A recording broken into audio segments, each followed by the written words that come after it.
Hi అండి. అందరూ ఎలా ఉన్నారు? ఇంట్లో కూరగాయలు ఏమీ లేవు అనుకున్నప్పుడు, ఆకలిగా ఉంది, టేస్టీగా చేసుకోవాలి, ఏం చేయాలి అని ఆలోచిస్తున్నారా? మన పూర్వకాలం నుండి వస్తున్నదండి.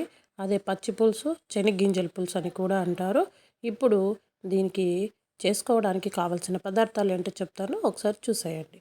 ఆల్రెడీ వేయించుకున్నవి పల్లీలు, చింతపులుసు, కొత్తిమీర, ఒక ఆనియన్ పొడవుగా కట్ చేసుకున్న ముక్కలు, 2 రెమ్మల కరివేపాకు, 1 స్పూన్ ధనియాలు, 1 స్పూన్ జీలకర్ర, తగినన్ని ఎండుమిరపకాయలు. వీటిని వేయించి పౌడర్ చేసుకోవాలి. మొదటిగా స్టవ్ ఆన్ చేసుకొని ప్యాన్ పెట్టుకొని ప్యాన్ హీట్ అయ్యాక కరివేపాకు వేయించుకోవాలి. ఇది మొత్తం ప్రాసెస్ లో ఫ్లేమ్లోనే పెట్టుకోవాలి, ఇవేవి మాడకుండా ఉంటాయి.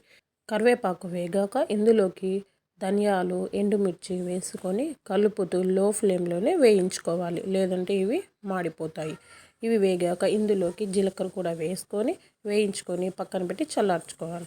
ఇప్పుడు వీటన్నిటిని పౌడర్ చేసుకోవడానికి ఒక మిక్సీ గిన్నె తీసుకొని ఇందులోకి వేయించుకున్న పల్లీలు కూడా వేసుకొని అందులోకి మరి మనం చల్లార్చుకున్నాం కదా ఎండుమిర్చి, ధనియాలు, జీలకర్ర, కరివేపాకు, వాటిని కూడా ఇందులోకి చేర్చుకొని 1 స్పూన్ అంత ఉప్పు కూడా వేసుకొని మిక్సీ పట్టుకొని ఇలా మెత్తగా పౌడర్ అయ్యేంత వరకు గ్రైండ్ చేసుకొని పక్కన పెట్టుకుందాం. ఇప్పుడు ఇంకొక గిన్నె తీసుకొని ఇందులోకి చింతపండు పులుసు చేసుకున్నాం కదా, ఆ పులుసు గిన్నెలోకి పోసుకొని మిక్సీ పట్టుకున్న పౌడర్ని మొత్తం వేసుకొని ఒకసారి మిక్స్ అయ్యేలాగా గరిటెతో కలుపుకుందాం. ఈ మిశ్రమాన్ని మొత్తం ఉడికించుకోవడానికి మనము స్టవ్ మీద ప్యాన్ పెట్టి హీట్ అయ్యాక 2 స్పూన్ల ఆయిల్ వేసి అందులోకి 1 స్పూన్ జీలకర్ర, 1 స్పూన్ ఆవాలు వేసి చిటపటలాడాక మనం చింతపులుసు కలిపి పెట్టుకున్నాం కదా, ఆ పులుసుని మొత్తము ప్యాన్లోకి వేసుకోవాలి. వేసుకున్నాక ఇందులోకి 1 రెమ్మ కరివేపాకు, కట్ చేసి ఉంచుకున్న ఉల్లిపాయ ముక్కలు, కొద్దిగా కొత్తిమీర, కొద్దిగా బెల్లం ముక్క కూడా వేసుకోవాలి.